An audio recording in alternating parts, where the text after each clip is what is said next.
on, Forex family? AyeTrillFX trader here with another daily tip that you can use on the Forex markets. All right. The number one thing that I think people need to have in order to be successful in Forex or foreign currency trading is trading psychology. You need to make Forex as simple for yourself as possible. All right. It's already a bit difficult, but you can make it easier and easier as you go by breaking down what is called trading psychology.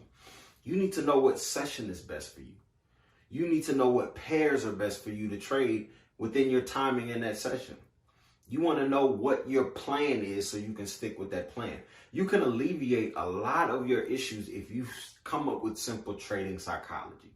A lot of times people are trading in the wrong sessions to where they can't pay attention to the charts because you're busy at work, or you're busy with your children, or you're busy with something to where you can't attend to the charts properly. You need to pick a session that's best for you where you can be uninterrupted.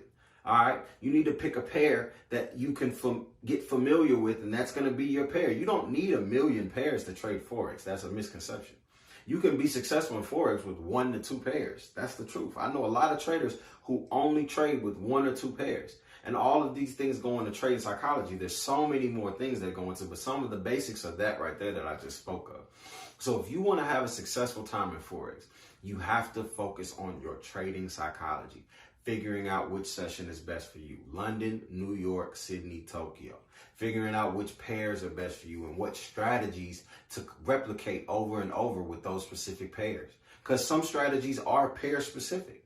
They don't go with every single pair, right? For example, the LBZ, or the London breakout. That's specifically for London. You're not going to do too well with it in New York session or Sydney session. So you want to go with trading psychology. That is going to make life so much easier for you. Breaking down, compartmentalizing, getting everything in order so that you can have the best Forex experience that you could possibly have. Trading psychology, I preach it all the time. And I feel like it is the number one thing that people have to overcome before you can even get to learning the strategy or learning the trade, how to be disciplined, not over trading, not over leveraging. All these different things go into trading psychology. But most importantly, it's removing the clutter. If I was to think about trading psychology, I would call it removing the clutter, because I'm removing everything that I'm not going to use and be tempted to risk my money on. Any trader will tell you, let's say I'm a London session trader, but I got a couple New York pairs sitting on the board, right? If my London session didn't present what I wanted and I see those other New York pairs, tell me that you're not going to go look at those New York pairs, which means you're possibly about to risk your money on something that you've not been practicing on. All right, you've been practicing on whatever your specific session is. So I just wanted to give you that example. Trading psychology, it's key. Now, if you want to learn how to put together your trading psychology, because it's different for everyone. Everyone has a different trading psychology. So if you want to learn how to put together your trading psychology and what schedule is probably best for you based on what you do in your daily life, check out my mentorship.